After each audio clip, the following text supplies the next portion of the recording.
Thunder cracks above Helm's Deep as if the sky itself is breaking. Rain lashes stone and steel, turning the deeping wall slick with blood. 10,000 spears glimmer in the dark below, and upon the battlements men whisper a name that should belong only to legend. Aragorn stands beneath the fluttering white hand, not as a wandering ranger, but as something far more dangerous. The king who should have risen for Gondor now prepares to die for Rohan. Before we follow this darker road, tap the like button and subscribe so you do not miss the next turn in Middle-earth's fate. Tell me in the comments which realm you would defend in such a war. The White City, the Golden Wood, or the Hornburg in the rain.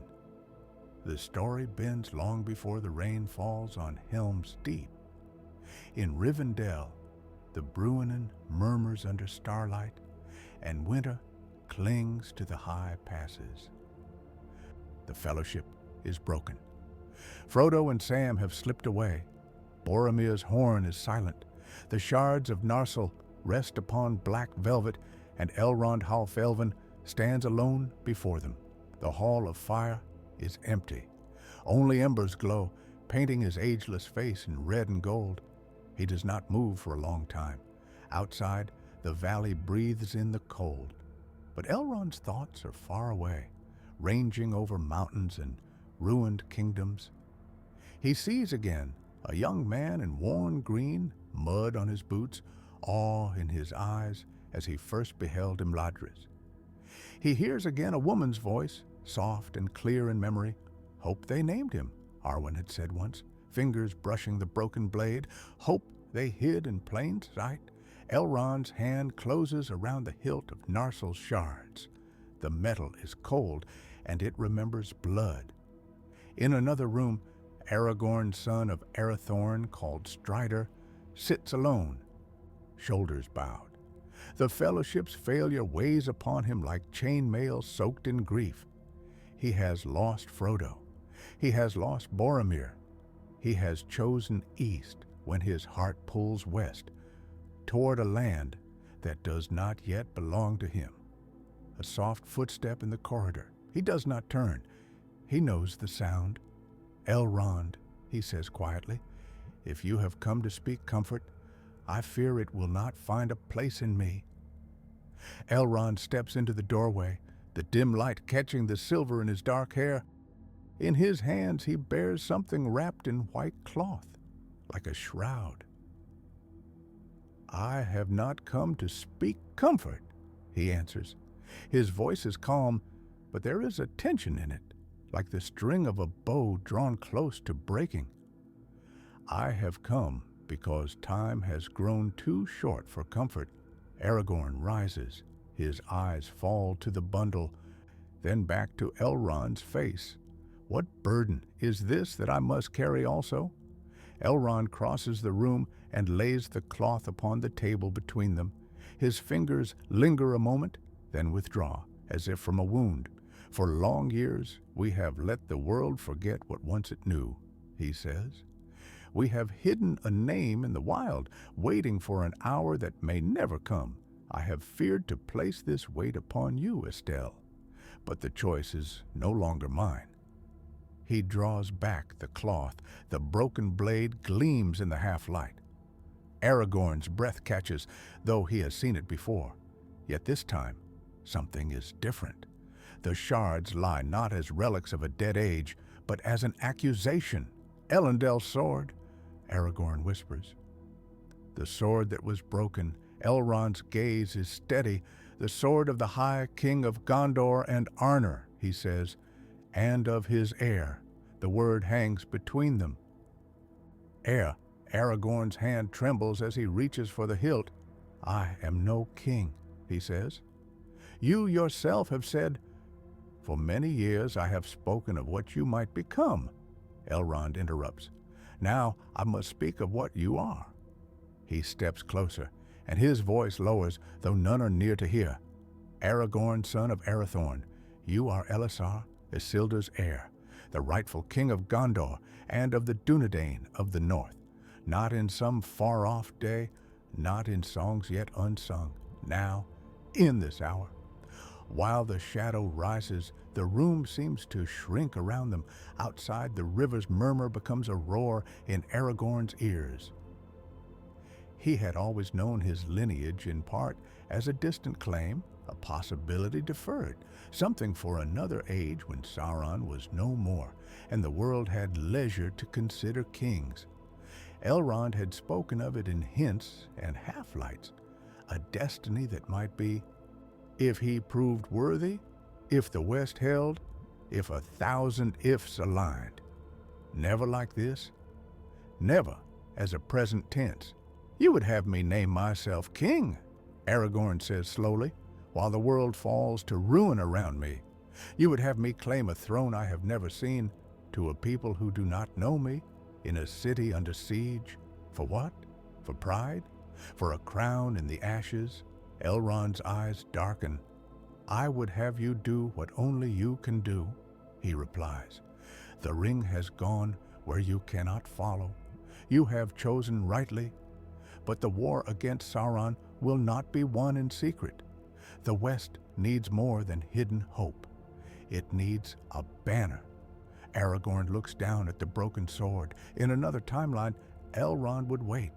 He would hold his counsel, and the reforged blade would not come to Aragorn's hand until the Grey Company rode upon the plains of Rohan. In that world, Aragorn would stand upon the precipice of Helm's Deep as a captain of men, not as a king in all but name. In this world, Elrond has decided that waiting is a luxury Middle-earth can no longer afford. I am not ready, Aragorn says. No one ever is, Elrond answers, not for such burdens. Yet the burden does not wait for readiness. It comes, and we must bear it or be broken beneath it. Silence stretches. The fire pops softly. Aragorn's mind races. He sees Denethor's stern face, though he has never yet beheld it. He imagines the White City proud and suspicious. He imagines men who have held a realm against the dark for generations, without a king. Will they bow to a stranger from the north, with wild hair and worn boots, who names himself their lord? He imagines Rohan, friend of Gondor, standing alone against Isengard's treachery. He imagines Theoden, old and bent beneath a shadow that is not age. He imagines Saruman's armies marching not only upon the Hornburg, but perhaps beyond, if Rohan falls, to the very fields of Pelennor. Why now, he asks? Why reveal this now, when the fellowship is broken and Frodo walks into darkness? Why not after, when the ring is destroyed, if it is destroyed? Elrond's gaze softens, and for a moment the weight of ages sits openly upon his face. Because, he says quietly, I have seen what happens when kings come too late. He remembers another man, proud and noble, who claimed a burden that was too great for him. He remembers fire and falling towers, and a single finger clinging to a golden band. Isildur was not ready, Elrond says, yet he took the ring, and the world has paid the price. You are not Isildur. But if we wait until all is decided, there will be nothing left for you to rule. The ring-bearer walks a road from which he may not return. You must walk another. You must gather the free peoples, not as a captain among many, but as the king they have forgotten they need. Aragorn closes his eyes. He sees Arwen's face, pale and luminous beneath the malorn leaves of Lorien. He hears her voice. There is always hope, she had said. Hope. Estelle, the name given to a child in hiding. Will you bind me with this truth, Aragorn murmurs, as you once bound me with another? You said that if I would wed Arwen, I must first become king of both Gondor and Arnor. Will you now demand that I seize that crown in the midst of war, or lose her forever? Elrond's jaw tightens. I will not speak of Arwen now, he says. My daughter's fate is bound to more than your choice. It is bound to the fate of the world. If Sauron prevails, there will be no future for her, nor for you, nor for any you might rule. This is not a matter of love, Aragorn. It is a matter of survival. The words strike deep. For all his gentleness, Elrond can be as hard as the mountains that cradle his house. Aragorn opens his eyes. What would you have me do? Elrond takes a slow breath, as if he has waited for this question for many long years. Go to Rohan, he says. Go as you had planned, to seek the riders and aid them in their war. But go not as Strider, the ranger from the north. Go as Aragorn, son of Arathorn, heir of Isildur. Reveal your lineage to Theoden king. Stand beside him, not as a wandering sword, but as one who bears a claim that will change the balance of this age. He gestures to the shards. And before you go, the sword must be reforged. The decision is made in that moment, though neither speaks it aloud. Something shifts in the air, like the turning of a great wheel. The next day, the smithies of Rivendell ring with a sound they have not known for many lives of men. Elven forges blaze, and master smiths of old craft gather, faces grave. Sparks fly like stars as the shards of Narsil are heated, hammered, and joined. Aragorn watches, silent, as the broken thing becomes whole. The metal sings under the hammer, a high, clear note that seems to echo from another age. He feels it in his bones. When at last the work is done, Elrond takes the sword, now long and keen, its edge shining with a cold light. Here is the sword that was broken, he says, and it has been made again. He offers it to Aragorn. Take it, Elisar, Elfstone, heir of Elendil. Take the flame of the west, and with it take your name. Aragorn wraps his hand around the hilt. The weight is perfect. The balance is true. The reforged blade seems to hum softly, as if it recognizes the blood that holds it. This is the first divergence. In the original tale, Andúril would gleam upon the plains of Rohan only when the Grey Company rode from the north. In this world, the flame of the west is kindled sooner, and its light will cast different shadows. As Aragorn prepares to depart, Arwen comes to him in the fading light. The gardens of Rivendell are hushed. A thin mist curls above the grass, and the last leaves cling to the branches. She stands beneath a birch, her dark hair unbound, her eyes deeper than the dusk. So it is done, she says, her gaze falling to the sword at his side. It is done, he answers, though I do not yet know what I have begun. She steps closer, and for a moment the world narrows to the space between them. My father has set you upon a hard road, she says, harder than the one you had chosen. He has revealed what he kept hidden, Aragorn replies. He has placed a crown upon a beggar's brow and sent him to claim a kingdom that may already be lost. Do you resent him for it? She asks. He considers. No, he says at last. I resent the need. But I have known all my life that this choice would come. I had thought it would be in peace, in some dim aftertime when the shadow had passed. Now it seems peace will not wait. Arwen's hand rises, hovers near his face, then falls. Peace never waits, she says. It must be taken or it is lost. Her gaze meets his, and in it there is both sorrow and fierce pride. You are afraid, she says. It is not a question. Yes, Aragorn answers. I am afraid that I will reach Gondor too late, that I will claim a throne of bones, that I will fail Frodo, and that in failing I will drag down with me all who trust in me. Arwen's voice softens. Then let your fear be a spur, not a chain, she says. You are Estelle, hope, not for yourself only, but for all who dwell in the lands of the West. If you do not stand now as who you are, who will? He looks at her, and in that moment the weight shifts. It does not grow lighter, but it settles more firmly upon him, like armor properly worn. Will you wait for me? He asks quietly. She smiles, and the garden seems to brighten.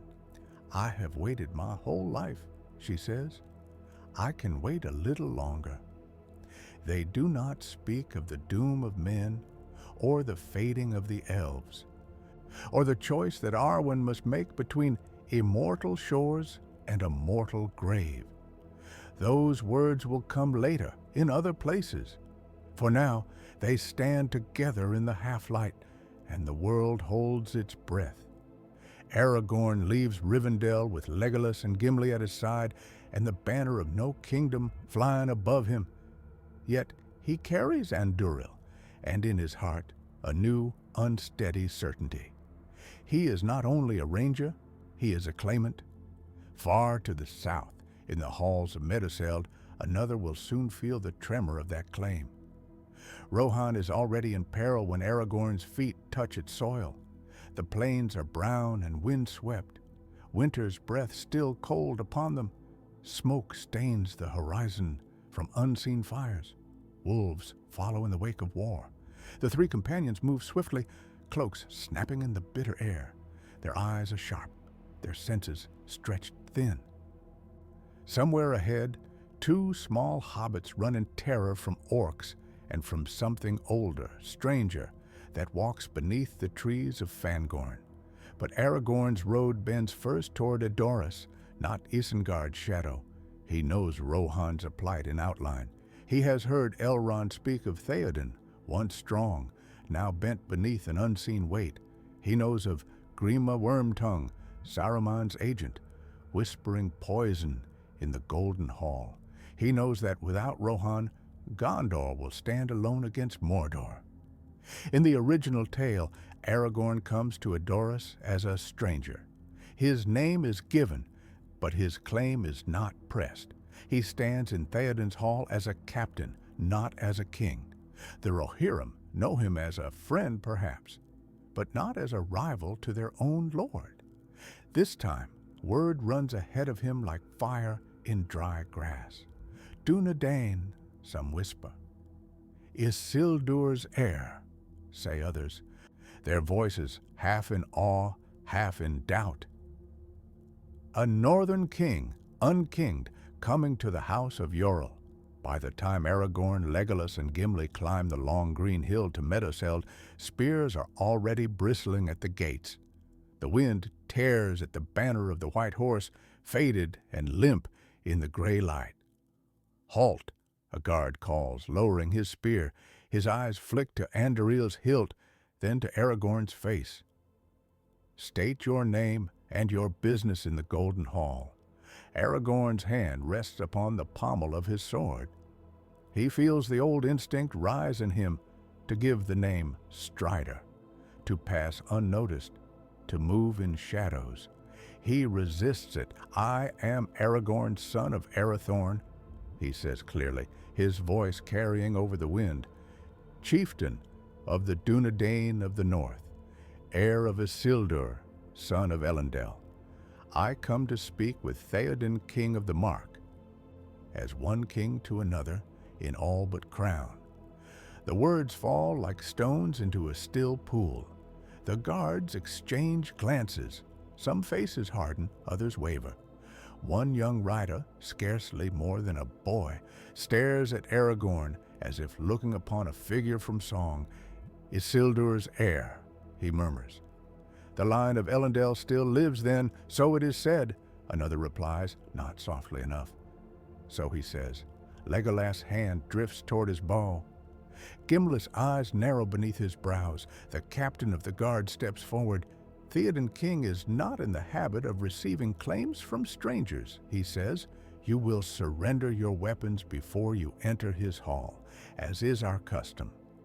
In the other timeline, Aragorn would resist, anger flaring, and Gandalf would speak soft words to smooth the way. Here, Gandalf is not yet with them. The gray pilgrim rides elsewhere, chasing shadows and light. Aragorn looks at the man. "I will not surrender my sword," he says, "for Anduril, Flame of the West, is not a trinket to be laid aside like a hunting knife. It is the sword of kings, and I bear it not in pride, but in duty. If I come as a supplicant, I come as one who offers alliance, not fealty." The captain's jaw tightens. "You come to the hall of Theoden," he says. "Here there is but one king." Aragorn meets his gaze, and something in his eyes makes the man's breath catch. It is not arrogance. It is not challenge. It is a steady, unyielding weight. "Then let me stand before him with my sword at my side," Aragorn says, "and we shall see whether he finds my presence a threat or a shield." Tension hangs thick in the air. Spears shift. Fingers tighten on hafts. At last, the captain nods, though his expression is grim. "Very well," he says. "Keep your sword, Northern King. But if you draw it in the Golden Hall without the king's leave, you will not leave it alive." Aragorn inclines his head. "That is fair," he says. They climb the final steps and enter Meduseld. The great hall is dim, smoke curling up to the dark rafters. Tapestries hang heavy upon the walls, their bright colors dulled by shadow. The smell of stale rushes, sweat, and old grief lingers like a fog. Theoden sits upon his throne hunched, his hair thin and white, his eyes clouded. At his right hand stands Grima Wormtongue, pale and sleek, his gaze sharp as a snake's. Aragorn feels the wrongness of the scene like a physical blow. This is not how a king should sit in his own hall. This is not how a realm should be ruled. They walk forward, boots thudding on the wooden floor. Who comes before Theoden, son of Thengel? The herald calls, his voice weary. Aragorn steps into the light of the central fire. "Am Aragorn, son of Arathorn," he says, "heir of Isildur, son of Elendil, High King of Gondor and Arnor. I come as a friend of Rohan and as claimant to the throne of Gondor, to speak of war and of alliance." The words are like a thunderclap. A murmur ripples through the hall. Men shift on their benches. A few stand, eyes wide. Theoden's head lifts slowly, as if from great distance. "Sildur's heir," he rasps. His voice is thin, but beneath the weakness, something stirs. Long have I heard that name. Long have I heard that the line of kings in Gondor is broken, and that no man living can claim it. Now you stand before me and say that you are that man. His gaze sharpens just a little. Why should I believe you? Before Aragorn can answer, Grima steps forward, his smile thin and cold. "Why indeed, my lord," he says smoothly.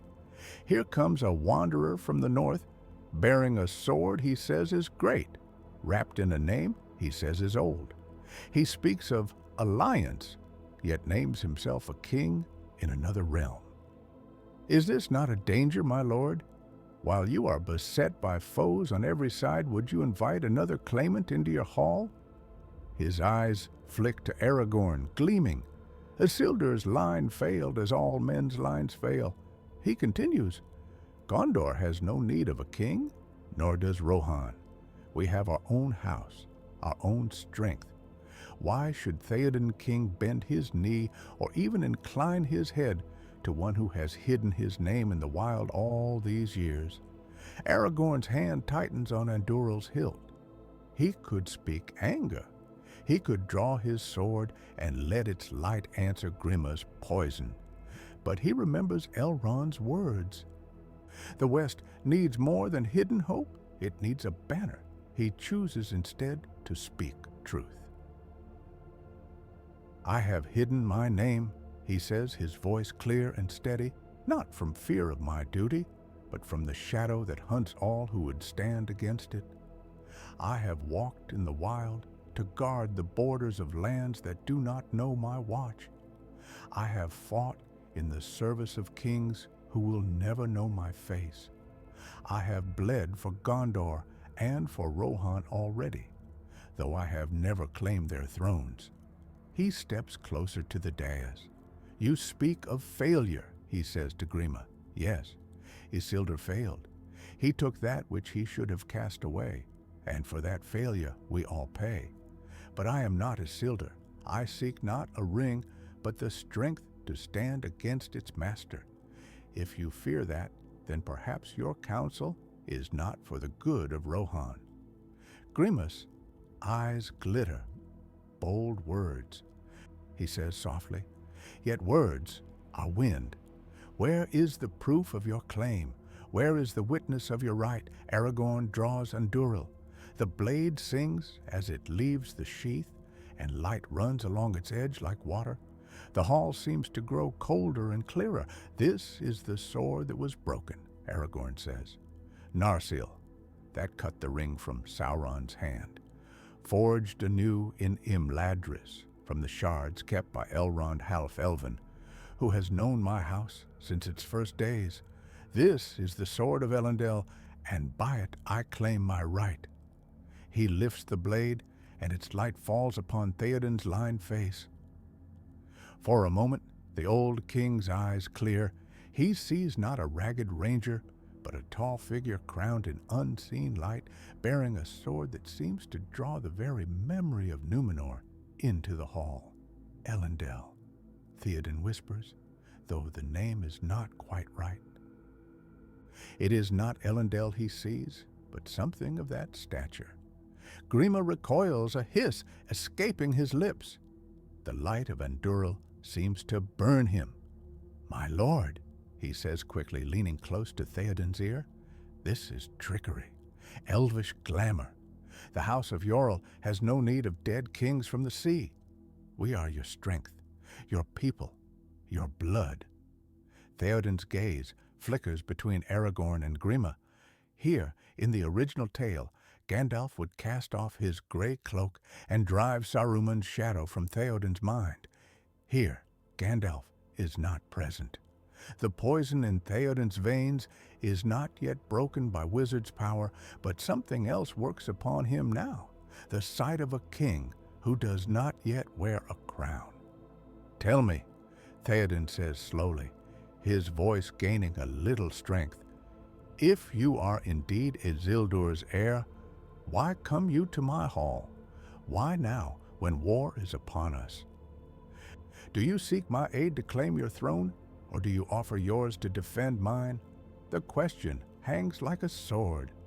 Aragorn lowers Andúril, its tip resting lightly upon the floor. I seek no man's knee, he says. I seek no crown given in fear or haste. I come because the shadow rises in the east, and in the west another has turned traitor. Saruman of Isengard breeds an army to devour your land and then march upon Gondor. If Rohan falls, Gondor will stand alone. If Gondor falls, all will fall. I come to stand beside you, Theoden, king, not above you, but I will not hide what I am while I do it. He takes a breath. If you will have me, I will ride with your riders, fight in your battles, and bleed on your fields as I have bled on others. If you will not, I will still go to war against Isengard and Mordor, with those few who will follow me. But I will not pretend that I am less than I am, nor that the world is not changing. The age of hidden kings is over. The age of open war is begun. Silence. Men in the hall shift, looking from their bent king to the straight-backed stranger. Some eyes burn with sudden hope, others with wary calculation. In a shadowed corner, Eomer, recently returned from his exile by sword alone, watches with fierce intensity. His hand rests on the hilt of his own blade. He had ridden against the king's orders to hunt the orcs that took his sister's friends. He knows what it is to defy a corrupted council. Grima leans close to Theoden again, voice a poisonous whisper. My lord, if you accept this man's claim, you invite Gondor's quarrels into your hall. Denethor will not suffer a northern upstart to name himself king. You will be drawn into their disputes, their ancient pride. Rohan needs no such entanglements. Send him away. Let Gondor and its ghosts fend for themselves. Theoden's fingers twitch on the arm of his throne. Denethor, he murmurs, steward of Gondor. Long has he sat in his high tower, and long has he sent us calls for aid when the enemy stirs. Yet he has never offered me a crown, nor named me equal, though my people die for his walls. His gaze returns to Aragorn. You come not as a steward, he says, but as a king without a throne. You offer alliance, but you bring also the storm of your claim. If I stand with you, I stand against Denethor, whether I will or no. Aragorn does not flinch. Perhaps, he says, but the storm comes whether you stand with me or not. Denethor will face it alone, or not at all. The question is not whether you will be drawn into Gondor's fate, but whether you will help shape it or be crushed beneath it. Omer steps forward then, unable to stay silent. My lord, he says, his voice ringing, we are already entangled. The shadow does not respect borders. If Gondor falls, the hosts of Mordor will not stop at the White Mountains. They will cross our plains and trample our dead. If this man is indeed Isildur's heir, then he is a sword we did not know we had. Will you cast it aside because Denethor might frown? Grima rounds on him, eyes blazing. You overstep, Éomer, he hisses. You were banished for your defiance. Do not think that a few orchids bought with blood have restored your place in this hall. Theoden lifts a hand, and the hall falls silent. I am weary, he says, weary of whispers, weary of counsel that speaks of caution while my borders burn, weary of sending my riders to die while I sit in shadow. If this is a time of kings, then let kings speak plainly. He looks at Aragorn. If I accept you as Isildur's heir, he says, what do you ask of me? Aragorn meets his gaze, and for the first time there is a hint of something like steel beneath his calm. I ask that when the time comes, he says, you will ride not only for your own land, but for Gondor also, that when I call, you will answer, as I will answer when you call, that we will stand together against Mordor and Isengard, not as rival realms, but as allies bound by more than convenience. He hesitates, then adds, and I ask that you look upon me not as a threat to your throne, but as one who might take some of the weight of this war from your shoulders. Theoden's eyes close briefly. When they open, something has changed. The poison is not gone, but it has weakened. You do not ask for my oath of fealty, he says. No, Aragorn replies, that is not mine to take, nor yours to give, while your own house stands. I ask only for your friendship and your trust, as far as a man may trust another in such times. Theoden looks at Grima. And what say you, Wormtongue? He asks. Shall I send away this sword, and sit alone in my hall until the storm breaks upon my roof? Grima's voice is urgent now, the smoothness frayed. My lord, you do not know this man, he says.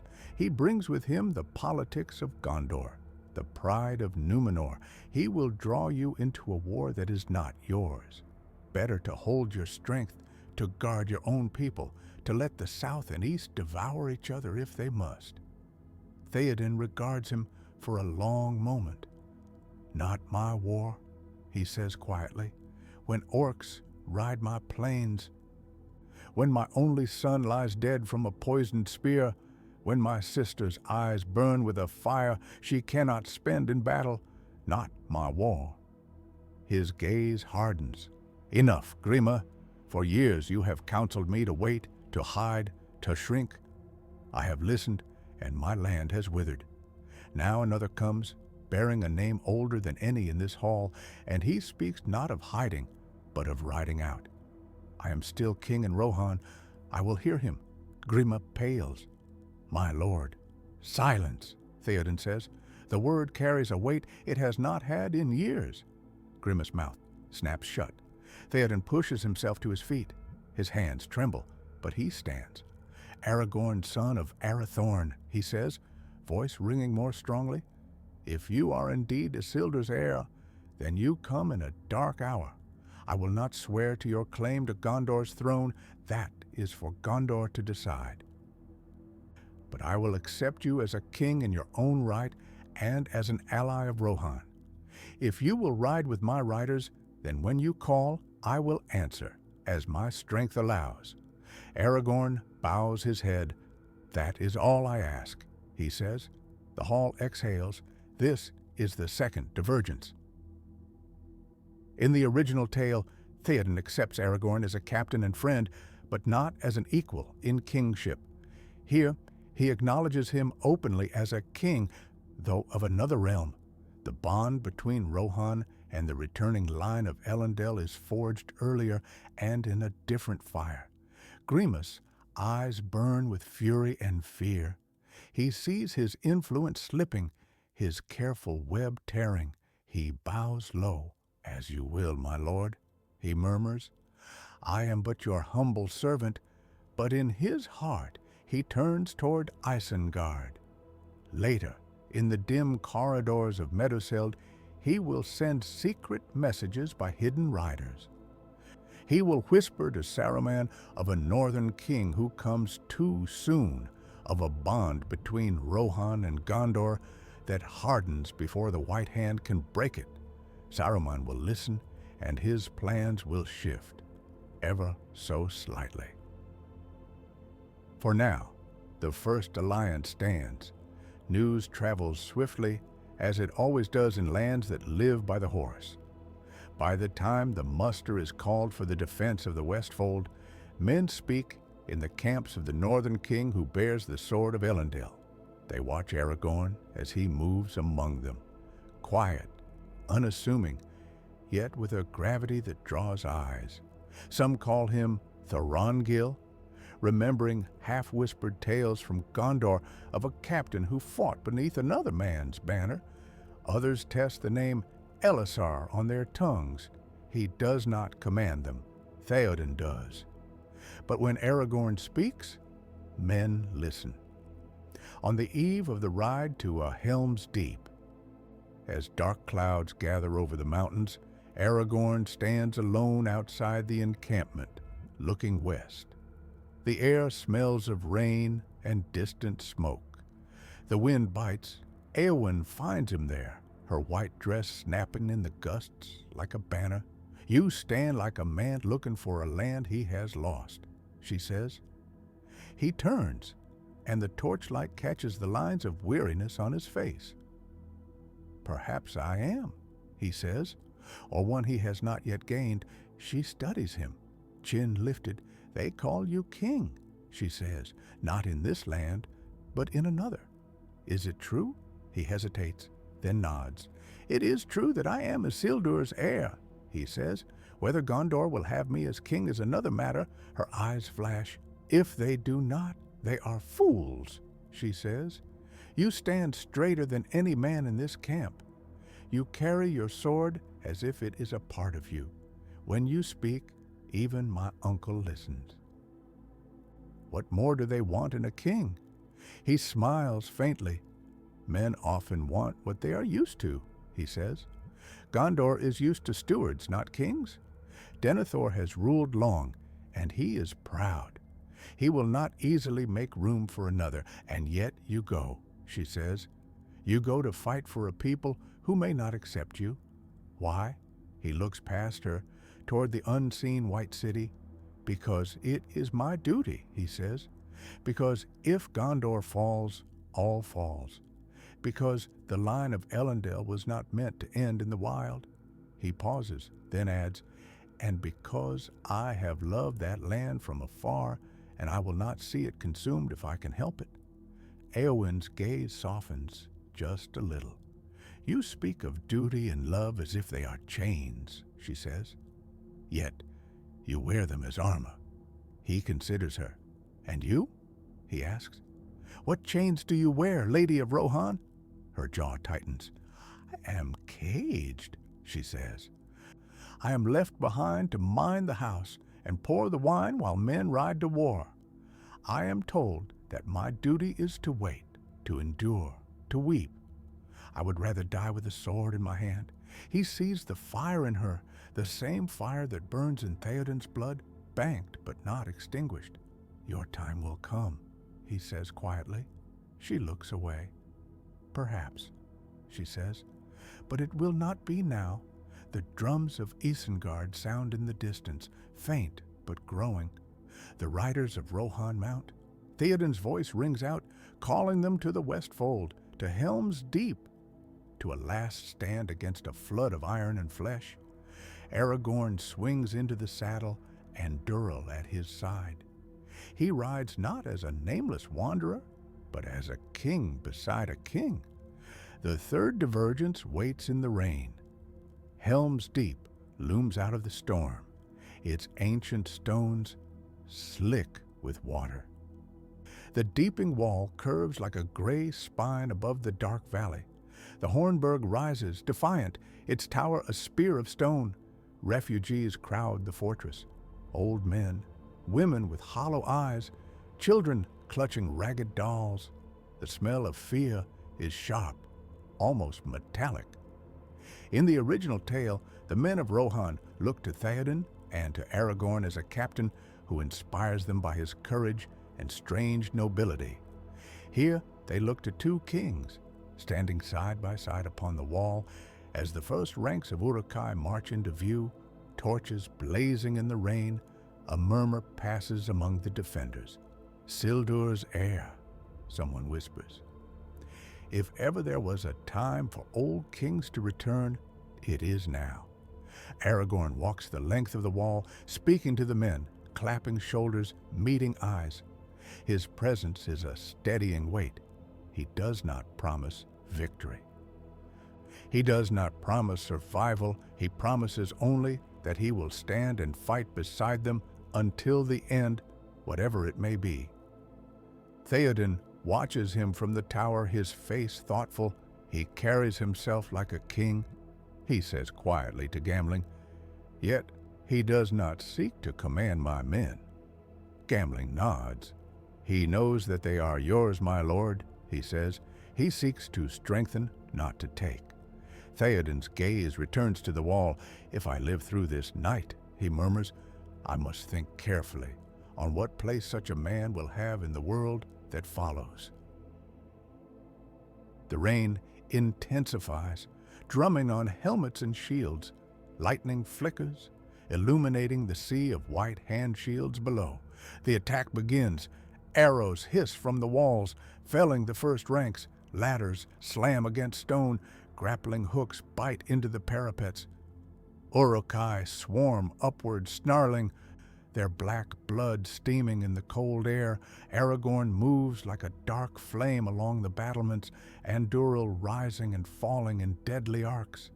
Each stroke is precise, economical, devastating. He fights not with the wild fury of a berserker, but with the calm of one who has seen many battles and expects to see more. Legolas' arrows sing death from above. Gimli's axe bites through armor and bone.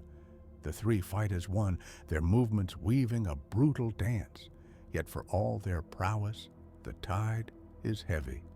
This is where the divergence sharpens. In the original tale, Aragorn, still struggling with the weight of his destiny, stands upon the wall and cries out to Theoden to ride out with him at dawn. Here, he speaks with another authority. As the deeping wall shudders under the blast of Saruman's blasting fire, as stone and men are hurled into the air in a roar of light, Aragorn is thrown hard against the wet rock. He staggers to his feet, ears ringing, vision blurred. The culvert is gone. Water and orcs pour through the gap.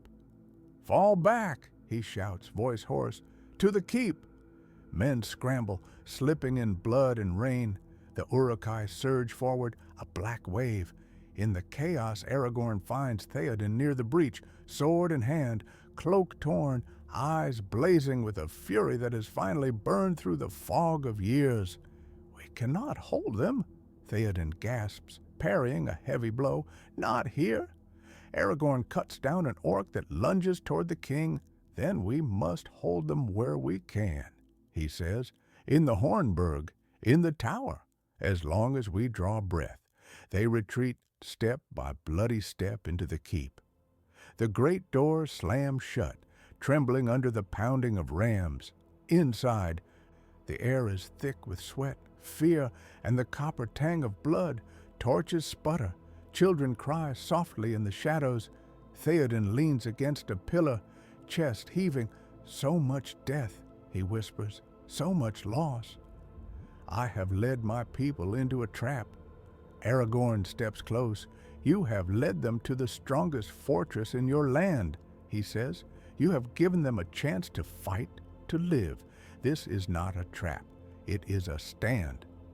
Theoden's eyes close briefly. "What would you have me do, Isildur's heir?" he asks. "You speak as one born to command." "Command, then." Aragorn looks toward the doors, where the wood splinters under the relentless blows. At dawn, in the original tale, he will urge Theoden to ride out, to meet the enemy in the open and break their spirit. Here, dawn seems a cruel joke. The night stretches endless. "Ride with me," Aragorn says. "Not at dawn. Now. While there is still strength in our arms, we will break through their lines, or we will die on our feet. Better that than to be crushed behind these walls." Theoden stares at him. "Now?" he repeats. "In the black of night, in the teeth of the storm?" Aragorn nods. "Darkness cuts both ways," he says. "They will not expect a charge. Their ranks are crowded. Their siege engines are close to the walls. If we strike hard and fast, we may shatter their front and buy time for the women and children to flee into the mountains." Theoden's gaze flicks to the inner passage that leads to the glittering caves. "Leave them," he says slowly. "Abandon the fortress to save the people." "Fortresses can be rebuilt," Aragorn says. "Men cannot." A tremor runs through the hall as the doors groan. Theoden straightens. "You speak like a king indeed," he says. "Very well. Aragorn, son of Arathorn, let us ride to ruin, and to the world's ending." He turns to Gambling.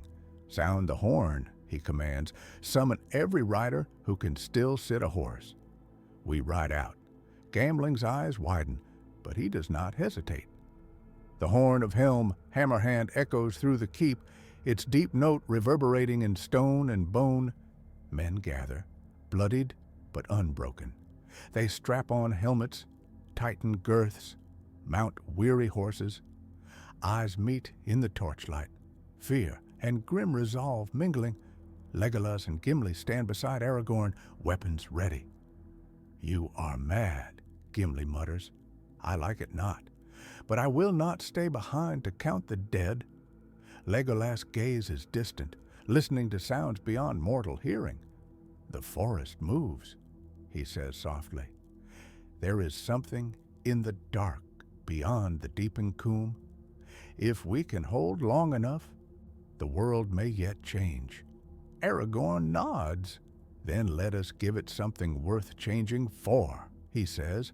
They mount. The great doors crack and splinter. But before they can fall, they are thrown open from within. The Rohirrim surge out in a thunder of hooves, torches streaming, swords flashing. Theoden and Aragorn ride at the head, cloaks whipping, voices raised in a cry that cuts through rain and roar. "Forth Eorlingus!" Theoden shouts. For Gondor and the West, Aragorn cries. Two kings side by side plunge into the sea of Uruk-hai. The shock is immense. The front ranks of the enemy buckle under the sudden onslaught. Horses crash into pikes. Men fall, but the momentum is with the riders. They carve a bloody path through the dark, Anduril blazing, Haragrim singing. From the walls, the remaining defenders cheer hoarsely. In that moment, hope flares, but the enemy is vast. The Uruk-hai recover quickly, reforming, closing like a wound around the charge. Arrows whistle, spears thrust, horses scream. Theoden takes a spear in the shoulder, but fights on, teeth gritted. Aragorn's cloak is torn, his arm bleeding, but he does not slow. They reach the outer slope of the deeping coombe, where the ground falls away into the darkness. For a heartbeat, it seems they might break through, might reach the open land beyond. Then a horn sounds from the enemy lines, harsh and triumphant. From the flanks, fresh ranks of Uruk-hai surge in, cutting off escape. The riders find themselves in a whirlpool of blades and bodies. Legolas' horse is killed under him. He rolls, comes up shooting. Gimli hacks a path to his side, roaring. Aragorn sees Theoden surrounded, his horse rearing. Foes pressing in. He spurs forward, Anduril cleaving a path. He reaches the king's side, parries a blow aimed at Theoden's head, and shouts above the din. "Back to the fortress," he cries. "We cannot break them here." Theoden's eyes blaze. "Then we will die where we stand," he shouts. Aragorn grips his arm. "Not yet," he says fiercely. "Not while your people still live within those walls. Fall back, Theoden king, live to ride again." For a heartbeat, Theoden hesitates. Then he nods. "Back," he bellows. "To the Hornburg, rally to the king." The riders wheel as best they can, fighting their way toward the fortress. Many fall, the ground is slick and treacherous, the rain blinds. The Uruk-hai press, relentless. On the wall, Gamling watches in horror. "They will not make it," he whispers. Then, from the dark of the deeping coombe, another sound rises. Trees creak, earth groans. A deep, grinding rumble, as if the land itself is moving. Legolas turns, eyes wide. "The Huorns," he breathes. "They have come." From the blackness beyond the slope, a wall of shadow advances, not stone, not flesh. Trunks and branches, leaves and limbs, moving with slow, implacable purpose. The Uruk-hai at the rear falter, then turn, snarling. They hack at the trees, but the branches close around them. Cries are cut short. The darkness swallows them. Panic ripples through the ranks. Aragorn and Theoden seize the moment, driving their horses forward. They crash back through the outer lines, up the slope, toward the fortress gate. Men on the walls haul them in, hands grasping, voices shouting. The gate slams shut. The riders who made it collapse in the courtyard, gasping, bleeding. Outside, the Uruk-hai are caught between stone and wood. Between the fortress and the forest, their disciplined ranks dissolve into chaos. Dawn breaks pale and cold over a field of carnage. The battle of Helm's Deep is won, but at a terrible cost. The deeping wall lies in ruin. Hundreds of Rohirrim are dead. The Huorns stand silent in the valley, their work done, their roots drinking deeply of blood. In the original tale, Gandalf arrives at dawn with Éomer and the riders from the north, breaking the siege in a blaze of white light. Here, the Huorns and the desperate charge of two kings turn the tide. Gandalf comes later, his white horse splashed with mud and rain, to find the battle ended and the survivors counting their dead. He rides into the courtyard, cloak dripping, staff in hand. His eyes take in the broken wall, the weary men, the blood-soaked stones, and he sees Aragorn and Theoden standing together on the tower, side by side, looking out over the valley of the dead. Gandalf's gaze narrows. "So," he murmurs, "the wheel has turned faster than I thought." He climbs the steps to the tower. Theoden turns as he approaches, a weary smile ghosting his lips. "You are late, old friend," he says. Gandalf snorts softly. "Late, perhaps," he says, "but not useless, I hope, though it seems you have managed without me." His eyes flick to Aragorn, to Andúril at his side, and to the way the men below glance up at him with a mixture of awe and something like loyalty.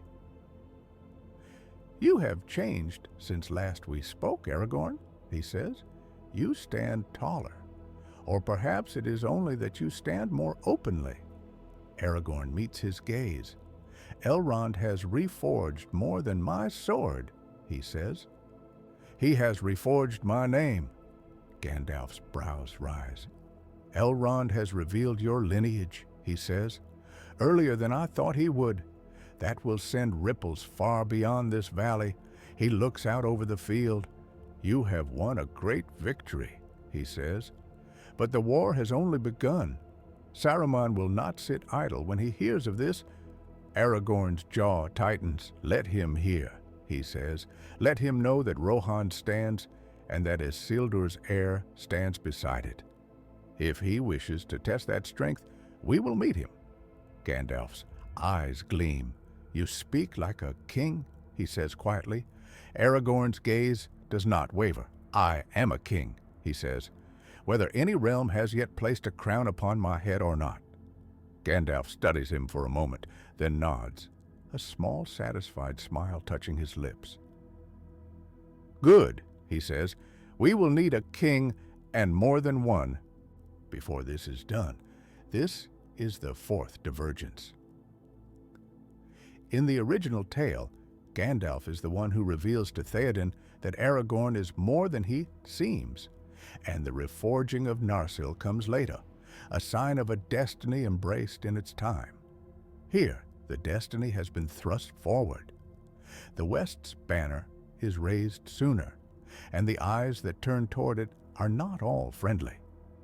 Far to the south, in the high chamber of the White Tower, Denethor, son of Ecthelion, sits alone, a black rod of office in his hand. The room is cold. The wind moans around the stone. Below, the lights of Minas Tirith glitter like stars fallen to earth. A messenger kneels before him, head bowed. "Say it again," Denethor says, his voice quiet and dangerous. Slowly, the messenger swallows. "My Lord Steward," he says, "word has come from Rohan.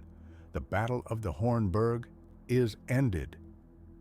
Helm's Deep stands, Theoden King lives, the army of Isengard has been broken." Denethor's fingers tighten on the rod. "And," he says, the messenger hesitates, "and," he says, "they say that Theoden did not stand alone. They say that a man of the north fought beside him, a man who bears the sword of Elendil. They say that Isildur's heir has revealed himself, and that Theoden has accepted him as a king in his own right." The words hang in the cold air. Denethor's face does not change, but something in his eyes hardens. "Isildur's heir," he says softly. The old claim rises from the grave. He dismisses the messenger with a flick of his hand. When he is alone, he rises and walks to the window. The city spreads below him, layer upon layer, white walls gleaming in the pale light.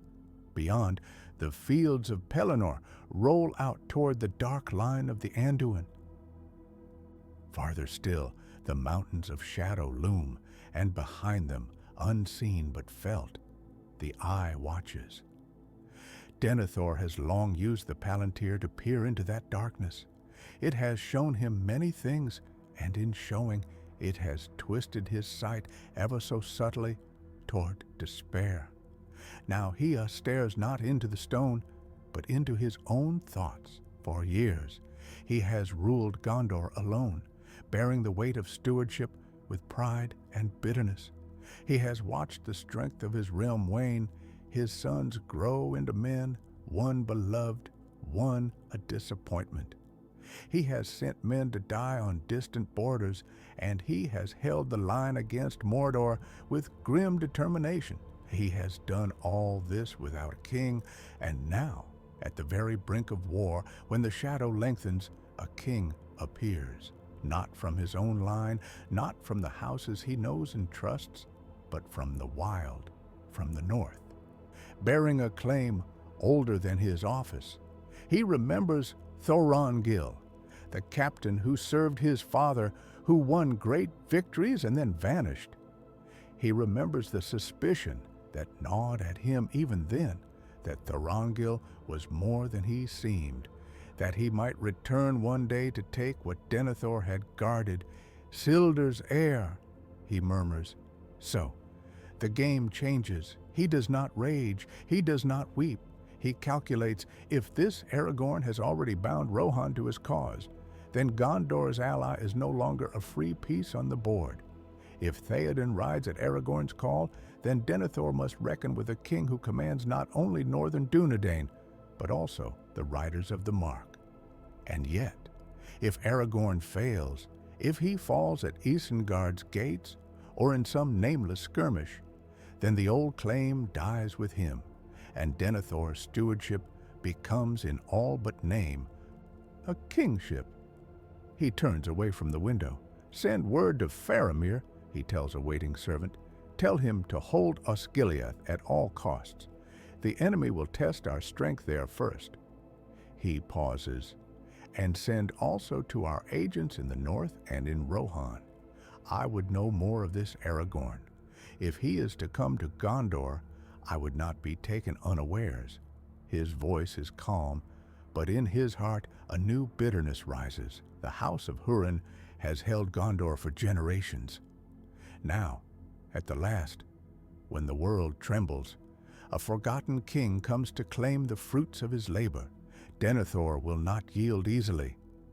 Back in Rohan, the dead are buried and the wounded tended. The people of the Westfold begin the slow, painful work of rebuilding. Aragorn stands with Theoden and Gandalf before the broken wall, the wind tugging at their cloaks. "We cannot stay here," Gandalf says. "Saruman has been checked, but not destroyed. His tower still stands. His mind still works. He will not waste time licking his wounds." Theoden nods. "Then we ride to Isengard," he says. "We must see what mischief he has wrought and what strength he has left." Gandalf's eyes flick to Aragorn. "And you?" he asks. "Will you ride to Isengard also, or will you turn your face toward Gondor?" Aragorn looks south, toward lands he has never ruled, but has long served. "I will ride to Isengard," he says. "Saruman must be faced. And there is another reason. If I am to claim any authority in Gondor, I must show that I stand against all who serve the shadow, not only Sauron." He glances at Theoden. "And I will not leave Rohan's king to face a fallen wizard alone." Theoden's mouth curves in a tired smile. "You are a stubborn man, Aragorn, son of Arathorn," he says. "I am glad of it." Gandalf nods. "Very well," he says. "We ride together. But know this, Aragorn. Every day you delay your journey to Gondor, Denethor's suspicion grows. He will hear of your deeds. He will weigh them. He will not like them." Aragorn's jaw tightens. "I do not seek Denethor's liking," he says.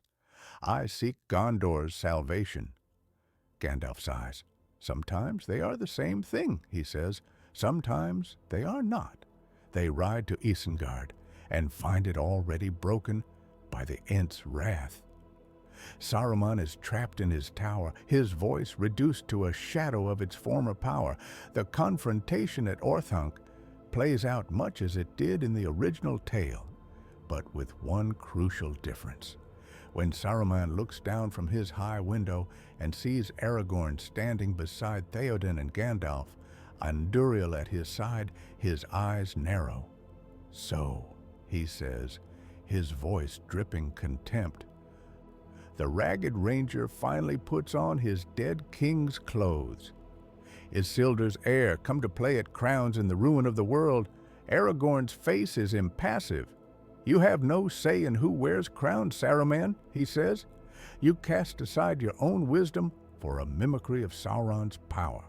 You are fit to judge no man's claim." Saruman's gaze flicks to Theoden. "And you, horse lord," he sneers, "you lend your ear to this upstart? You bend your knee to a northern ghost? You trade one master for another and call it freedom." Theoden's hand tightens on his sword hilt. "I bend my knee to no man," he says. "Not to you, not to him. I stand beside those who stand for the West. That is all." Saruman laughs, a harsh, brittle sound. "Stand then," he says. "Stand and watch the world burn. Your kings and your stewards and your heirs of dead men will be ash on the wind before the end." His voice breaks on the last word. Gandalf's power is upon him, and his staff shatters in his hand. The Palantir falls, its dark surface gleaming. Pippin's curiosity will still lead him to look into that stone. Sauron will still see a hobbit in the Tower of Orthanc and misread what he sees.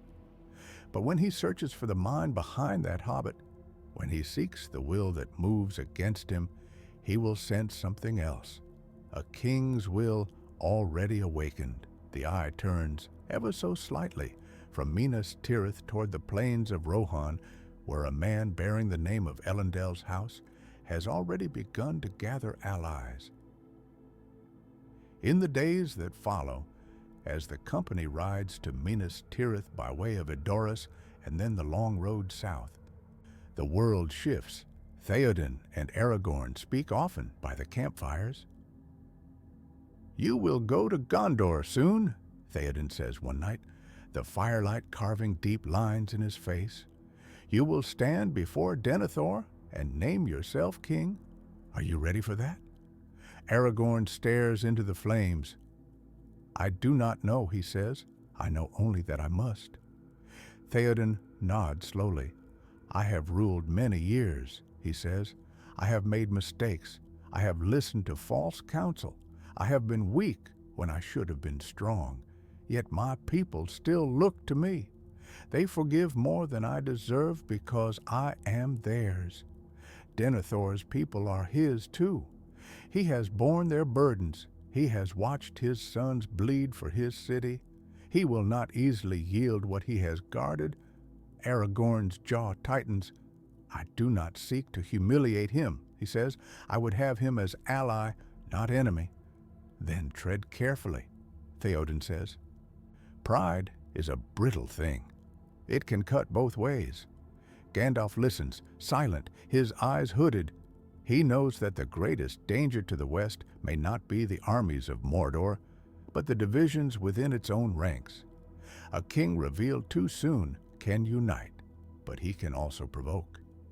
Meanwhile, in the wilds of Ithilien, Faramir, son of Denethor, encounters Frodo and Sam.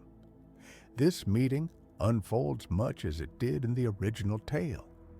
Faramir's wisdom and mercy steer him away from the folly that claimed his brother. He resists the temptation of the ring, and he lets the hobbits go. But when he sends word to his father of what he has learned, he adds one more detail. "Aragorn, son of Arathorn, lives," he writes. "He bears the sword of Elendil. He has revealed himself in Rohan, and Theoden has accepted him as a king. He comes, I think, to Gondor. I cannot yet say whether this is good or ill, but it is true." Denethor reads the letter in his high chamber, the Palantir's cold presence at his back. His hands shake. "So," he whispers, "he comes. He sees again his beloved Boromir lost upon the northern road. He imagines a ragged king stepping into the place his son might have taken, claiming a throne Boromir died to defend. Bitterness curdles into something darker. Let him come, Denethor says softly. Let Isildur's heir walk into the White City. he will find that stewards do not yield their charge so easily. The stage is set. When Aragorn at last turns his face fully toward Gondor, the world is already different from the one we knew. He does not take the paths of the dead yet. That choice still lies ahead, a shadow in his mind. Instead, he rides with Theoden and Gandalf toward the White City, bearing Andúril openly, his lineage no longer a secret, but a banner. As they crest the rise and see Minas Tirith gleaming in the distance, white against the dark mountain, Aragorn's breath catches. He has seen the city before from afar, as a captain in another man's service. He has walked its lower streets in disguise, listening to the talk of its people, but he has never approached it like this, with the weight of a claim upon his shoulders. It is a fair city, Theoden says quietly, proud and strong. A good place for a king to rule if he is wise. Aragorn's hand tightens on Andúril's hilt. If, he says, they ride down to the Ramus Ecor, where the outer guard challenges them. Gandalf's name and Theoden's open the way, but when the guards see Aragorn, their eyes widen. Isildur's heir, one whispers. The words spread like wildfire as they climb the winding road to the citadel. People spill from doorways, craning to see. Some faces shine with sudden, inexplicable hope. Others are wary, suspicious. A few are openly hostile, seeing in this stranger a threat to the order they know. At the gate of the citadel, Denethor waits. He wears black and silver, the white rod of the stewards in his hand. His hair is gray, his face lined, his eyes dark and deep. He is a man who has carried too much for too long, and it has bent him, but not broken him. Not yet. Gandalf dismounts and bows. "Hail, Denethor, son of Ecthelion," he says, "steward of Gondor. We come in a dark hour." Denethor's gaze flicks to him, then to Theoden, then to Aragorn. "Dark indeed," he says. When old men must still bear burdens meant for younger shoulders, his eyes settle on Aragorn and do not move. "So," he says softly, "Thorongil returns. Or should I say, Aragorn, son of Arathorn, Isildur's heir, king of a land that has not known a king in many lives of men." Aragorn dismounts and steps forward. "Hail, Denethor, son of Ecthelion," he says. "Long have you guarded this city. Long have you borne a heavy charge. I come not to cast down what you have held, but to stand beside you in its defense." Denethor's lips thin. "Beside me," he repeats, "not above me." He looks at Andúril. "The sword of Elendil," he says, "forged anew. A fine symbol, a sharp one. Do you mean to plant it in the heart of my city, Aragorn? Do you come to claim what my house has kept?" Aragorn holds his gaze. "I come to claim my name," he says, "and with it, the duty that follows. I would not take from you the honor you have earned. I would share the burden you bear. When this war is over, when Sauron is cast down, then we may speak of thrones and crowns. Until then, let us speak only of survival." Denethor's eyes flicker. "You would delay your claim," he says. "You would fight as—" "What? A captain? A general? A king without a throne?" Aragorn nods. "Call me what you will," he says, "so long as you let me fight." A long silence. Denethor is not a fool. He knows they need every sword, every strong hand, every keen mind. He knows that to cast Aragorn out now would be to weaken Gondor at the moment of its greatest need. He also knows that to accept him openly as king would be to surrender a legacy he has built his life upon. He chooses a middle path. "Very well," he says. "You may fight for Gondor. You may lead her men, if they will follow you. But do not speak of kingship in my hall, Aragorn, son of Arathorn, not while I yet live. I am steward of this city. I will remain so until the end. Aragorn inclines his head. "As you wish," he says. "I will speak only of war. The compromise is fragile, and it will not hold forever. But it is enough for now." This is the fifth divergence. In the original tale, Aragorn avoids Minas Tirith until after the war, choosing instead to take the paths of the dead and come by sea, his kingship revealed in a blaze of banners at the Pelennor. Here, he walks into the White City before the siege, his lineage known, his claim acknowledged but not accepted. He will fight not as a hidden king arriving at the last, but as a visible one, present from the beginning. The consequences will be profound. In the days that follow, as Sauron's armies gather and the great siege begins, the people of Minas Tirith see Aragorn upon the walls, in the courtyards, in the halls of planning. They see him speaking with soldiers, listening to their fears, offering not empty comfort, but solid counsel. They see him conferring with Gandalf and Faramir, his voice steady, his knowledge of warfare deep. They also see Denethor watching him, eyes shadowed, mouth tight. Faramir, returned wounded from Osgiliath, lies pale upon his bed when Aragorn first comes to his side.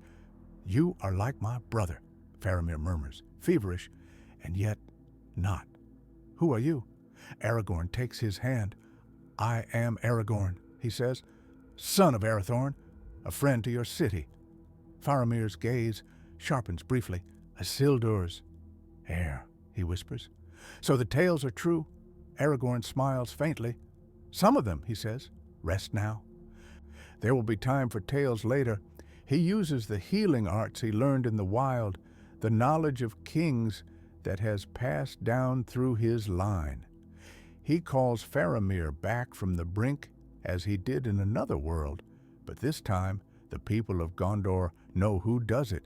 The hands of the king are the hands of a healer. An old woman murmurs, watching. The words spread like seeds on the wind. Denethor hears them. He stands alone in the house of the stewards, surrounded by the tombs of his fathers.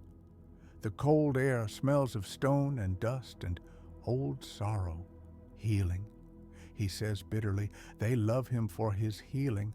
They will love him for his sword. They will love him for his name. And what of me?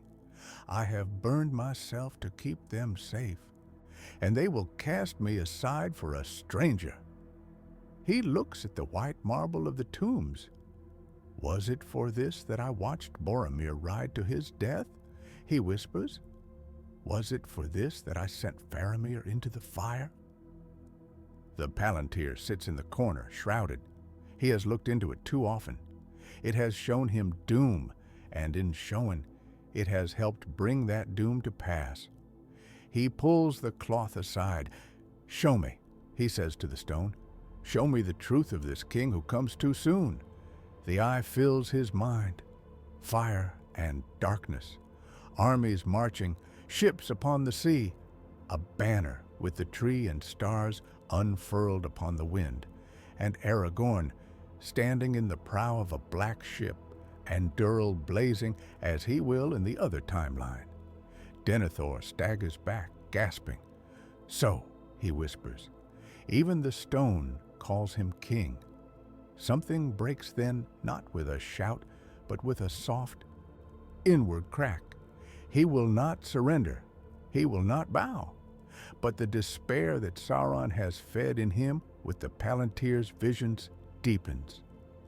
When the siege begins in earnest, when the battering rams pound the gates and the walls shake under the impact of great stones, Denethor's grip on hope is already slipping. Yet there is a difference. The people of Minas Tirith do not look only to the White Tower for leadership. They look also to the man upon the walls with the shining sword, the one who speaks to them as if they matter, the one who fights beside them. They look to Aragorn. He does not yet command the city. He does not yet sit upon the throne. But in the eyes of many, he already leads. This dual loyalty will save and damn them both. The battle of the Pelennor fields comes as it must. Sauron's armies pour from the Black Gate, from Minas Morgul, from the ruined lands of the east. Great siege towers roll toward the walls. The Witch King of Angmar rides upon his fell beast, his dread a palpable weight. Gandalf stands upon the walls, white light blazing. Aragorn moves among the defenders, his presence a steadying force. When the gate breaks, when the great ram Grond smashes through and the Witch King rides in, it is Gandalf who faces him, staff raised. "You cannot enter here," he says. "Go back to the abyss prepared for you."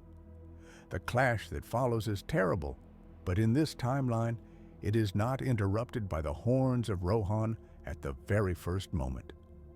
For Theoden is delayed. In the original tale, he arrives at dawn, his riders sweeping in from the north, catching the enemy unawares. Here, the early revelation of Aragorn's kingship and the alliance forged at Helm's Deep have changed Rohan's path. Theoden rides still, but he has sent a stronger force to guard his own lands, fearing that with Aragorn and Gondor, Rohan might be left too exposed. His muster is slightly smaller, his route more cautious.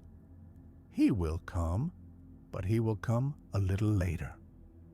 The Witch King presses Gandalf hard. The White Wizard's light flickers, and then a horn sounds, not from the north, but from the river. Black ships sail up the Anduin, their sails dark against the pale sky. The men of Gondor cry out in despair. "Corsairs!" someone shouts. "The fleet of Umbar! We are betrayed!" Denethor hears the cry in his tower. His face crumples. "It is over," he whispers. "Gondor is lost. My line is ended. There is no hope." In the original tale, he would go then to the house of the stewards, bearing Faramir, and prepare a pyre of madness. Gandalf and Pippin would race to stop him. Here, something stays his hand. Perhaps it is the memory of Aragorn's calm gaze. Perhaps it is the knowledge that another now bears part of the burden, that he is not alone in this last hour. Perhaps it is only that the Palantir has shown him Aragorn upon those very ships, and some part of him wonders. He does not go to the tombs, not yet. He goes instead to the walls. He stands beside Gandalf, beside Faramir, pale but upright, and beside Aragorn, whose eyes are fixed on the ships. "Is this your doing?" Denethor asks, voice raw. "Have you brought the Corsairs upon us, Northern King?" Aragorn shakes his head. "No," he says, "but I have seen these ships before, in another vision, in another choice." Gandalf's eyes flash. "The paths of the dead," he says. "You did not take them." Aragorn's jaw clenches. "No," he says. "I chose to come openly to Gondor, to stand here from the beginning. I thought that by revealing myself early, by forging alliances, I could strengthen the West. I did not think of the Corsairs." Gandalf's gaze is sharp. "Every choice closes another path," he says. "The dead wait still in the mountains, and no living man has summoned them. The fleet of Umbar sails unchallenged." Denethor laughs, a harsh, broken sound. "So this is the fruit of your kingship," he says. "You bring us hope, and with it, greater ruin." Aragorn's eyes flash. "I have not brought the Corsairs," he says. "Sauron has. But I will not stand idle while they land upon our shores." He turns to Gandalf. "Can we reach the river?" he asks. Gandalf shakes his head. "Not in time," he says. "We are besieged. Our strength is here, upon these fields, upon these walls. If we abandon them, we lose all." They watch as the first black ships draw near the Harland. Men in black armor line the rails. Banners of Umbar flutter in the wind, the hearts of Gondor's defenders falter, and then upon the foremost ship a banner is unfurled, not black, white, the white tree, 7 stars, a crown, the symbol of Elendil. A roar rises from the walls. "Look!" someone cries. "The king's banner!" Aragorn stares, stunned. "I did not," he begins. Gandalf's eyes widen. "Elrond," he murmurs, "and Galadriel, they have moved where you did not. The Grey Company rides with the sons of Elrond. Perhaps they took the paths of the dead in your stead." On the deck of the lead ship, a tall figure stands, dark hair streaming, a sword blazing in his hand. It is not Aragorn, it is Halbarad, standard-bearer of the Dunedain, bearing the banner that Arwen wove. Behind him, ghostly figures move, pale and chill.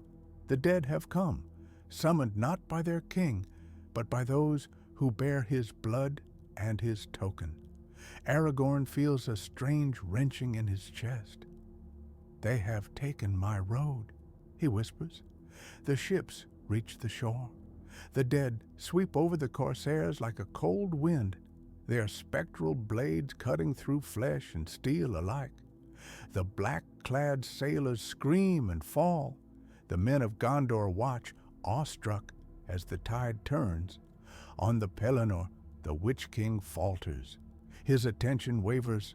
In that moment, from the north, another horn sounds. Theoden has come at last. His riders sweep onto the field, their charge still glorious, though a little later than in the other tale.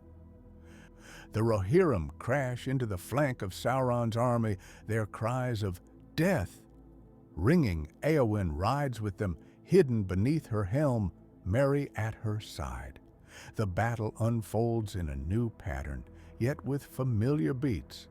Theoden will still fall beneath the shadow of the Witch King. Éowyn will still stand over him, defiant, and speak the words that break an ancient prophecy. "I am no man," she will say, and her sword will find the gap in the Witch King's armor. He will fall, his scream echoing over the field.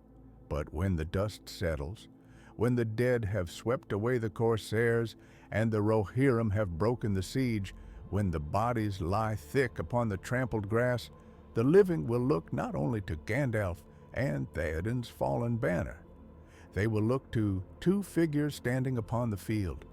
Aragorn, with Andúril in his hand, blood and ash upon his face, and Halbarad, bearing the king's banner, pale with exhaustion, the weight of the dead's passage heavy upon him. The people of Minas Tirith will see the symbol of their ancient kings unfurled not at the very end, but in the midst of battle, carried by one who is not the king, but his kin.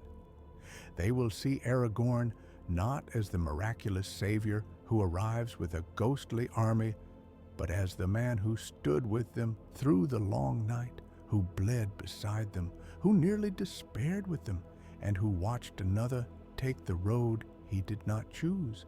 And they will ask themselves, whose king is he? The aftermath is complicated. Theoden lies dead.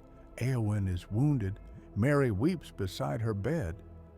Denethor, shaken from his path to madness by the need to act upon the walls, survives the battle. Though his spirit is frayed, he sits in his high chamber, the sounds of victory faint below. So he says to Aragorn, who stands before him, weary but unbowed, "You have saved my city." Aragorn shakes his head. "I have helped to save it," he says. Gandalf, Theoden, Éowyn, Faramir, Halbarad, the dead, the Rohirrim, all played their part. Denethor's mouth twists. "Ever modest," he says, "ever noble. It must be easy to be so when the world calls you king." Aragorn's eyes are tired. "I did not ask for that name," he says. "I was born into it. I have tried to bear it as best I can." Denethor leans forward. "And will you claim it now?" he asks. "Will you walk into the Hall of Kings and sit upon the throne of my fathers? while I still live? Will you take from me the last thing that is mine? Aragorn is silent for a long moment. In the original tale, he would refuse to enter the city as king until after the war, choosing instead to wait upon the fields, to be crowned only when Sauron is defeated. Here, he has already entered the city, already fought upon its walls, already been seen as a king by its people. The tide of expectation is strong. I will not cast you out, he says at last. I will not take your rod from your hand while the shadow still threatens. But I will not hide my name. Let the people call me what they will. Let them see in me what they will. When this war is done, we will speak again. Denethor's eyes burn. When this war is done, he says, there may be no city left to rule, or no steward left to guard it. He looks away. Go, he says. Plan your next move. Lead your host to the Black Gate, if that is your will. I will not stand in your way. But do not ask me to bless you. Aragorn inclines his head. I ask only that you live, he says. Gondor will need all its wisdom, in whatever form it takes. He leaves. Denethor sits alone, the Palantir at his side. The weight of his choice is heavy upon him. The final march to the Black Gate unfolds with a new tension. Aragorn leads the host of the West, bearing the king's banner. Gandalf rides beside him. Éomer, now king of Rohan, rides on his other side, grief and fury mingled in his heart. Behind them, the men of Gondor march, some with eyes bright, others wary. They know that their leader is a king. They also know that their steward lives and has not yielded. Doubt walks among them like a thin, cold wind. At the Black Gate, as Sauron's vast armies pour forth, as the mouth of Sauron sneers and lies, as Frodo and Sam crawl up the slopes of Mount Doom, the world narrows to a point. Aragorn stands before the gate, and Duril blazing, the banner of Elendil snapping in the foul wind. He knows that Frodo is near the end of his road. He does not know if the hobbit will succeed. He knows only that he must draw Sauron's gaze, must hold the eye upon himself as long as possible. Let the Lord of the Black Land come forth, he cries. Let justice be done upon him. The gate opens. The armies surge. The battle is desperate, hopeless by any rational measure. Men fall, trolls roar. The Nazgul wheel overhead. In the heart of the storm, Aragorn fights like a man who has already died 1,000 times. In his mind, he has seen so many paths, so many choices. He has seen what might have been if he had taken the paths of the dead himself. If he had come to Minas Tirith as a savior from the sea, rather than a comrade on the wall. He has seen what might have been if Elrond had kept his counsel, if he had remained Strider a little longer. He has chosen this road instead. He fights for it. On the slopes of Mount Doom, Frodo fails. The ring claims him, as it always might. He stands upon the brink, the ring on his finger, invisible, triumphant. But Gollum is there. Some things do not change. Some dooms are woven too deep. Gollum bites off Frodo's finger, takes the ring, dances in mad joy, and falls.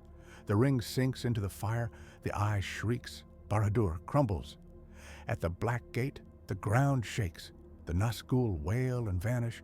The hosts of Mordor falter. Aragorn feels the change like a wind through his bones. It is done, he whispers. He raises Andúril high. Now, he cries, now, men of the West, for the last time they charge. The armies of Sauron break, leaderless, their will shattered with their master's fall. The host of the West drives them back, cuts them down, scatters them to the winds. When the dust settles, when the cries of battle fade into the moans of the wounded and the silence of the dead, Aragorn stands upon a field of ruin. He is alive. So are many of his people. So is Denethor. The war is over. The question that Elrond forced into the present at Rivendell now stands before them all, no longer avoidable. What happens when a king comes not at the last moment of victory, but at the first moment of peace? The return to Minas Tirith is both triumph and tension. The city is garlanded with flowers. Banners stream from the walls. Bells ring. The people pour into the streets, cheering, weeping, singing. They cry Aragorn's name. They cry Elisar. They cry King. Aragorn rides at the head of the procession, the white tree and stars upon his banner. Gandalf rides beside him, smiling. Éomer rides behind, bearing the banner of Rohan. Faramir rides also, pale but proud.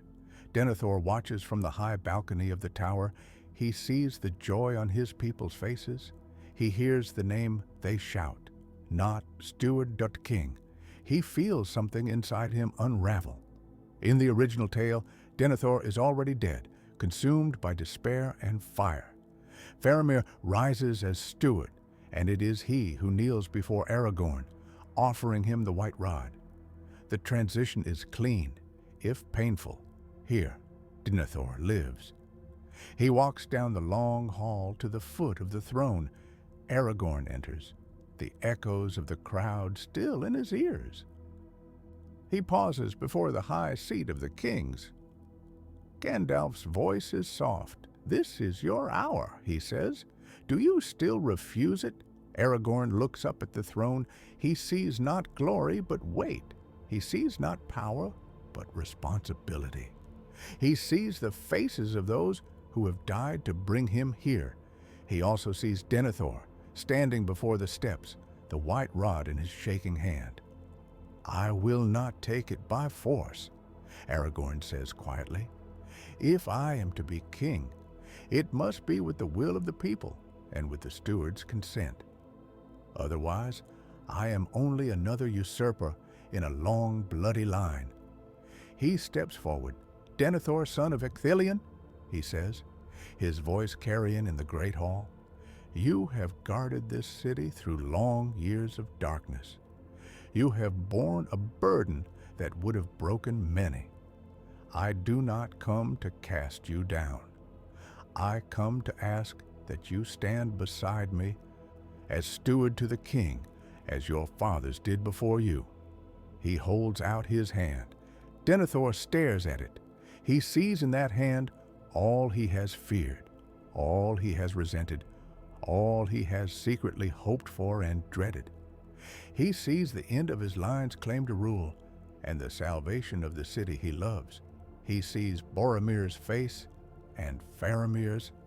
He sees the Palantir's visions of doom, countered now by the living proof of victory. He could refuse. He could break the white rod and walk away, leaving Aragorn to pick up the pieces. He could call upon the law, upon tradition, upon his years of service. He could ignite a civil war in the very moment of peace. He does none of these things.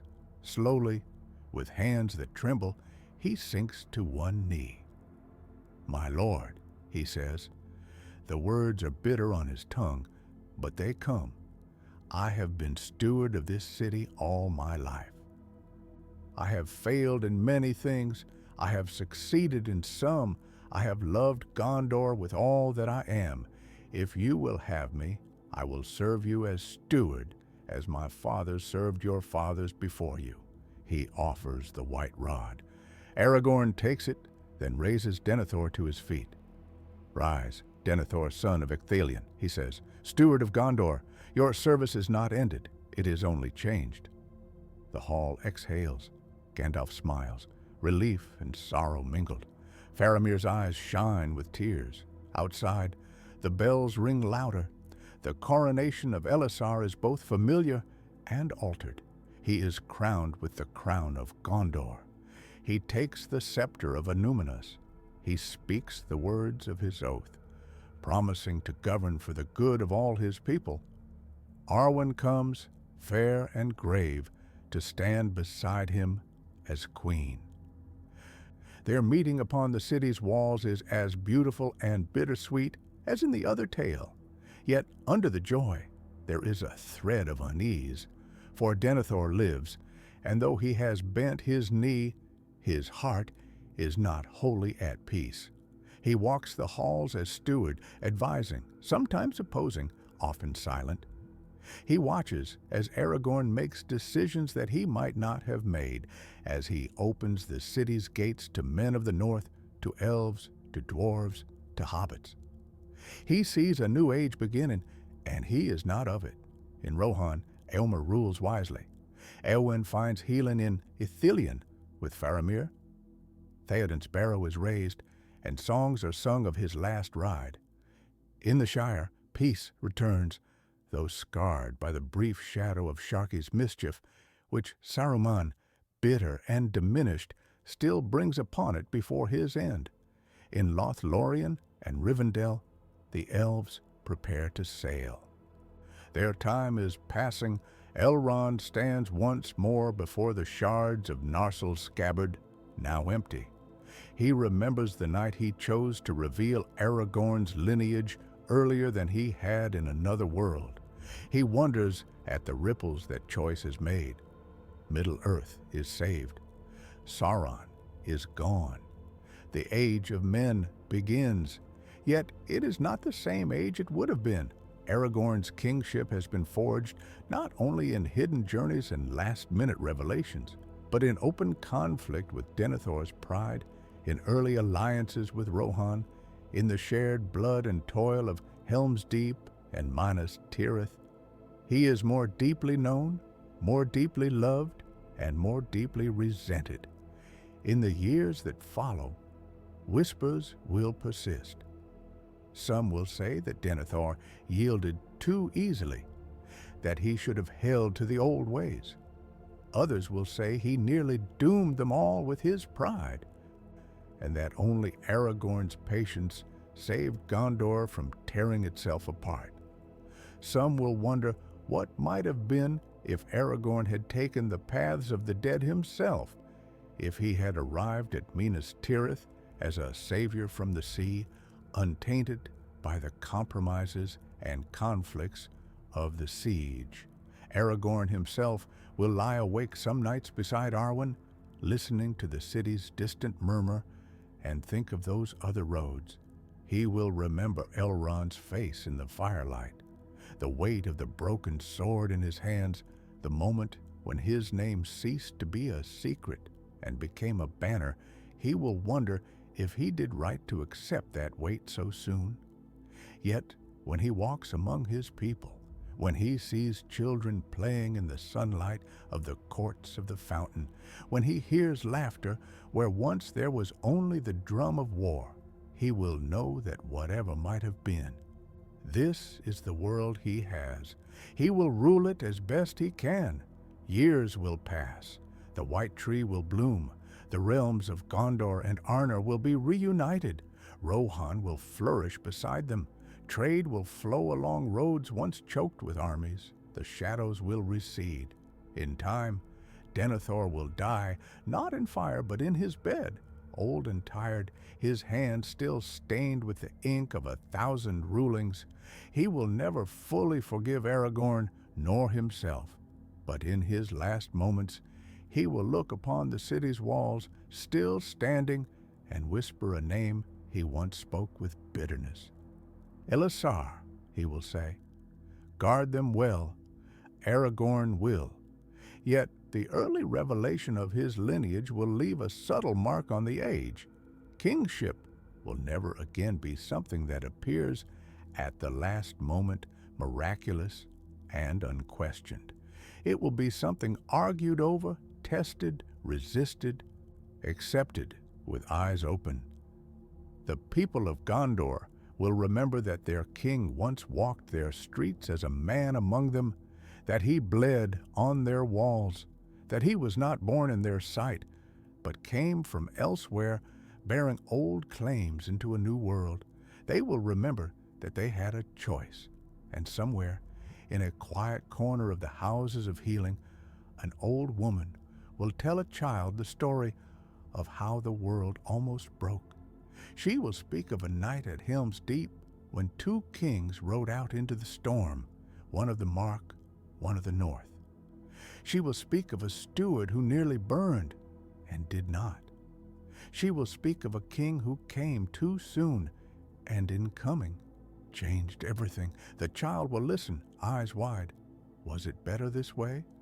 The child will ask. That he showed them who he was before the end? The old woman will smile, lines deepening around her eyes. Better, she will say. Who can say? The world was saved. That is enough. She will look out the window, where the white trees' leaves tremble in the breeze. Yet sometimes, she will add softly, when the wind is just right, I think I hear another world in it. A world where a king came later, and some hearts were spared a harder breaking. We live in this one instead. The child will frown. Do you regret it? The child will ask. That he came when he did? The old woman will shake her head. No, she will say. We do not regret the paths that saved us. We only remember that they were not the only paths. At night, when the city sleeps, when even the kings and stewards of memory are quiet in their tombs, the wind will move through the white city's empty streets. It will carry with it the faint echo of a sword being drawn in a rain-swept hall, of a name spoken aloud for the first time, not as a promise, but as a fact. Aragorn, son of Arathorn, Isildur's heir, king before his time, and in the deep stillness, it will sound less like a trumpet and more like a question that Middle-earth will go on answering long after his line is dust.